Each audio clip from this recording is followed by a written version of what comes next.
Yo, what's going on YouTube, and welcome back to Goal Line Hockey. It's your boy Kevin Forte. Guys, we have to take a look today at the Philadelphia Flyers. There is more rumors going on, the latest on Claude Giroux, what's going on with Riemsdyks, what's going on with the goalies, and they have a new hire on top of that. On top of all of that, they brought in somebody new in management, so we'll go over that as well. So let's start off with the captain, Claude Giroux. What is the latest on Giroux? So obviously he had a pretty good All-Star game. He made his point that he is still a good player, and he's shown that throughout this entire season, being pretty much a point-per-game player for a not very good Flyers team. They had a 13-game losing streak. I was there for the 11th game, the 11-game losing streak against the Stars. But yeah, the Flyers, man, it's been a rough season, and I think that was pretty clear at the game I went to. You could see the frustration from the fans. I tried getting a read on what the fans were thinking, where are they at with this group. You know, I kind of have a different lens now of the NHL. So this is from Kevin Allen. So he wonders if Claude Giroux would waive his no-trade clause for the Los Angeles Kings. Now, the Kings are an interesting fit because long-term they do have a lot of good centers. You have Quentin Byfield. Well, obviously you have the top guy. You have Andre Kopitar, right? Philip Deneau, who kind of slots there. And then you have Quentin Byfield, Alex Turcotte, Gabe Vilardi, right? I mean, you got a bunch of names. Do you need to add another center to that? And maybe there's some reason to believe that they could do that. This is a guy in Giroux that would fill in the bottom six, add some veteran presence to the Kings team, because I think the Kings are saying, hey, why not us? You know, you look at the Western Conference, it's pretty wide open, and I think the LA Kings could be a real contender here. Again, if he's willing to play the wing, and he's one of those guys that has played center this year for the Flyers, but he can play wing, and I think that is something that the Kings could do as well. Keep him in your top six as a winger. So he's a guy that has the experience. He's been in the NHL now, I think 15 or 16 years for the Flyers. So I mean, it's one of those things. He's basically from Philly at this point, so it would be interesting to see him move to the West Coast. But again, there will be teams in the chase. Some other teams that are going to be in the chase from the incarcerated Bob, the Avalanche, Bruins, Rangers, Stars, and Maple Leafs all have interest in Giroux. So they didn't even mention the LA Kings there. So there are going to be plenty of teams taking a swing at Giroux.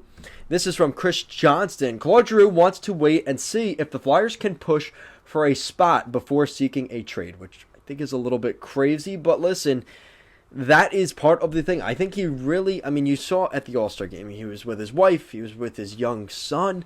Like, he doesn't want to uproot everybody and move. And I think that is kind of where he's at. But he also realistically knows that he probably isn't a part of the Flyers' future. So does he want to sit the rest of the year, right, and not make the playoffs? Or does he want to go somewhere at the deadline, gain some value for the Flyers, and maybe go somewhere longer term, maybe on a 2 or 3 year deal, maybe even a 4-year deal at the end of this season? So that is a tough decision that Giroux is going to have to make, considering he's been the captain of the Flyers for 7 or 8 years as well. He has been heavily ingrained. Number 28 has been ingrained in the city of Philadelphia, and the Flyers fans love him. I know everybody that is upset with everything this season, they don't want to see Giroux go, but I think they understand the vibe. They understand the business side of things, that he will more than likely get traded at the deadline. And what's interesting with his situation, he will be playing his 1,000th NHL game, I think March 13th or 14th or something like that, right before the trade deadline.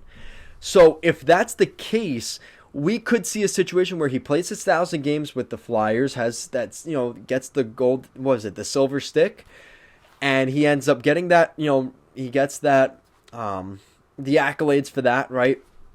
And then he gets traded the next week. And that could be really tough. I mean, that's something that you're like, man, that's not really the way you want things to end, but business is business. And I think that is the moral of the story with Claude Giroux. And that just shows you how cutthroat the NHL is. After playing 1,000 games with the Philadelphia Flyers, he may find his way out.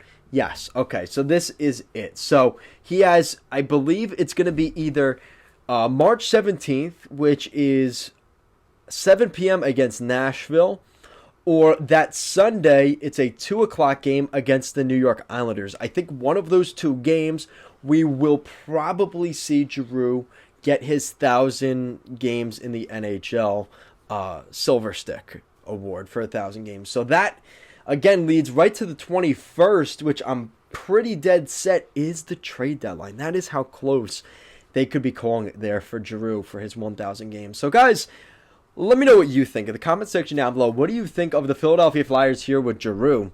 All right, so moving on. Now we've got some talk about Martin Jones. Now, this is stuff we've already heard a little bit about, but the Oilers offered a 5th-round pick for Martin Jones, but the Flyers wanted more. Now, I think what's interesting with that is, well, who did the Flyers really have behind Martin Jones and Carter Hart?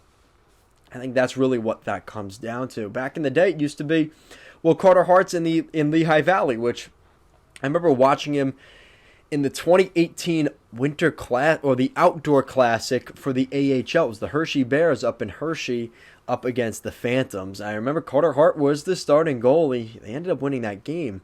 They had Joel Farabee on that team, Isaac Ratcliffe. Anyway, that's getting away from the point, but that was that was kind of the sentiment. I don't think they have a goalie in the pipeline now, so that's where that sort of thing comes up, and you're like, all right, well, who do we got behind him? So that's why I think the Flyers they still have a sliver of hope that maybe they could get in the playoffs, and that's why they don't want to make that move yet. Now, this is from Kevin Allen, and this was an interesting thought that maybe a lot of Flyers fans have heard, or maybe not. But the Flyers forward Travis Konecny seems like a likely candidate to be traded. Now, I think that's interesting because Konecny is a guy with a little bit of term. I think his contract ends in 2023. So he has another year left on his deal, and he's a guy that could be an attractive option for a team. He could be a really good second line, maybe third line center on a really good team. But Konecny can add some center depth somewhere. And I wouldn't be surprised if a team like the Minnesota Wild went after a guy like Konecny. I could see that being a fit there. You get the term for next year as well. So if the Flyers are looking to make moves, I think Konecny could really be a nice piece to make in a trade. Again, who's replacing that? Is Morgan Frost replacing him in the top 6? You're going to trade Claude Giroux, right? You're talking about losing a lot of guys behind Couturier. If besides Coots, who else do you have down the middle? That's where things get a little bit concerning for the Flyers. So now another player we have to talk about is defenseman Rasmus Ristolainen. Now, for context, last year the Flyers made a big trade, the 3-way trade with the Golden Knights and the Philadelphia Flyers. They moved out some defense. They moved out Robert Haig, Philip Myers. They moved out Nolan Patrick. And they also made that deal with the Buffalo Sabres, right, where some of those guys were dealt, like Robert Haig. So Rasmus Ristolainen comes in on a 1-year deal, and he's supposed to be the guy that the Flyers look to as a top-pairing defenseman. And fortunately, that hasn't worked out. He's predominantly played on the second or third pairing, either with Keith Yandel. He's been really his line mate, but there have been a couple combinations in that top 4 because Cam York at this point is the top pairing defenseman with Provorov. So it's kind of changed where Ristolainen sits, and I think that is indicative of what they think of him. Now, the thing is, I think Ristolainen, this is from Kevin Allen, he thinks that Rasmus Ristolainen would be a good fit for the Maple Leafs. So there's reason to believe that he could get dealt. And there's other reports here from Allen. The Flyers want to sign Ristolainen to an extension. So it's kind of a back and forth with Risto. And I think that it's one of those things that he's a good player, he's a good defenseman, but is Chuck Fletcher going to pay the price to keep him? And honestly, if I had to bet money, I would bet money on him keeping Ristolainen. Because if you want to fix this thing quickly, you want a quick rebuild, return, you keep Risto, you sign him, and you don't have to worry about the draft picks and prospects for the next 2 or 3 years. That's not going to be an immediate retool, right? So that's kind of part of that thing. You're almost at that point playing your safe bet. You know what you have in Risto. You don't know what you have in those prospects and draft picks, right? And maybe that's a little bit of, unfortunately, the lack of confidence in draft development and prospects. That could be part of that too, right? So this is from Puckpedia. So James and Trevor Van Riemsdyk have joined a new agent, Judd Moldover, from Wasserman Hockey. They both have one more year on their contracts at $7 million and $950K respectively. Previous agents were Alex Schall and Sean Hunwick. So there is some interesting stuff going on there with the Flyers in terms of the Van Riemsdyks. So do we see James and Trevor maybe meet up somewhere? That would definitely be pretty cool to see. I don't know where they would land necessarily. But I think that's kind of interesting. If they ended up signing somewhere together, that would be pretty cool. I mean, there's not many of those last names in the league, right? So there's definitely reason to believe that that they may go somewhere together. I mean, we just, you could say that's crazy, but we did just see that with, so they're from Middletown, New Jersey. So do they go to the Devils? Do the Devils go with the double brother trouble, right? You got the two Hughes, you got Jack and Luke Hughes, right? Then you have Trevor Van Riemsdyk and James Van Riemsdyk. That would be pretty interesting, right? So we'll see if they'll do that, and that's going to be a good thumbnail. You guys could probably clip out with me with my tongue out. But I think that would definitely be interesting, right? Imagine the Devils get both the pairs of brothers. All right, so this is the really the focal point of this video, and it is from Anthony Sanfilippo. The Philadelphia Flyers are hiring Daniel Briere as their assistant general manager. Now, my thoughts on this, I'm kind of stuck because I see it from the internal of the Flyers, right, as an owner, and I also am looking at this as a fan.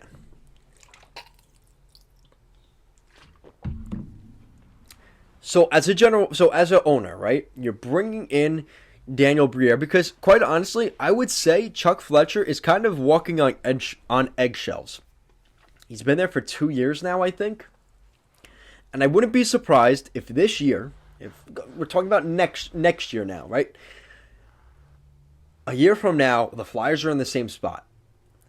Is ownership thinking, right? NBC, Comcast, are they saying to themselves, maybe this isn't the guy. Maybe Chuck Fletcher and his direction isn't what we're looking for. And they decide to let him go. Now they have someone that's already had a year of experience with the Flyers organization in Daniel Briere. I do like that. But here's the thing from the fan base. So you have the fans that are gung-ho on bringing in former players, right? You have Bobby Clarke in there, who quite honestly hasn't done very much, and Flyers fans are kind of fed up with him in terms of the management side of things. Bobby Clarke, right? But again, big name Flyer, right? Number 7, hanging up in the rafters at Wells Fargo Center. And then Ron Hextall, right, who is the GM of the Flyers for a couple of years, a great goaltender in the 80s for the Flyers, right? But now he's in Pittsburgh, so we'll see how that goes. And now you bring in Daniel Briere. Now, the optics are, okay, you're bringing back a fan favorite. Daniel Briere, he's been a head scout in Buffalo. Most recently, he was with Buffalo. He was with different organizations throughout the last couple of years. He was rumored to be hired as the next GM in Montreal. So there is reason to believe he could be a GM at some point in the next 1 to 2 years. But I think as the Flyers fans' optics, they're seeing Bobby Clarke, who's not doing much, Hextall, who got booted after a couple years. I think the Flyers are they want guys that are young, they know the game, and they're going to get the most out of the players. They're going to everybody's going to be held accountable. And I think that's part of the problem for the Flyers right now, is you look at, you don't want to say Bobby Clarke sucks, get him out, but you also put him in a position where it's an uncomfortable conversation where you have to say, yeah, you kind of have to go. We're not doing things the right way. And I think that is the sort of epiphany that NBC Comcast, the owners of the Flyers, are going to have to come to. Because I think right now they're so dead set on trying to make the fans happy, bringing back former players, remembering those overtime goals from Briere in the mid-2010s, right, and everything else. But there's a lot more to it, and I think that you have to be careful when you do that. And I think when you look, perfect example, you look at what the Islanders had, right? Gar Snow was a schlubby, no good goalie for the Islanders in the late 90s and early 2000s. And how long was he the owner? How long was he the general manager of the Islanders? Correct answer: too long. And that's where you wonder with the Flyers, where you don't want to get, the loyalty from ownership might be hurting them more than it's actually helping the organization. And you look at the Flyers, they're one of the big franchises in the NHL. Honestly, I want to go back to Philly this year, maybe to see that game with Giroux. I'll see how things work out because they do play the Islanders, like I mentioned, at 2 o'clock on a Sunday. So it's one of those things where I'm like, I want to really see this work. But I just don't know if the fan base is going to be behind it. And at the end of the day, I mean, I got cheap. I think it was $35 for 9 rows behind the Flyers bench in the middle of February, right? Or the end of January at that time. That's not good. The Flyers sell out that. They have a beautiful stadium there at Wells Fargo Arena. And it was hard to watch. I know the Flyers fans very visibly frustrated with what they were seeing. Just not the product that they're used to. The big Broad Street Bullies, right? Bring it to Broad is the team's slogan this year. But it just seems like they're falling short of that expectation. And for the first time, I think, since 92, 93, the Flyers are going to miss the playoffs for 2 consecutive seasons, which may be a blessing in disguise long-term for the Flyers, but not necessarily good optics to the fans. So, guys, that is it. Guys, thank you so much for watching this video, and I will see you again next time.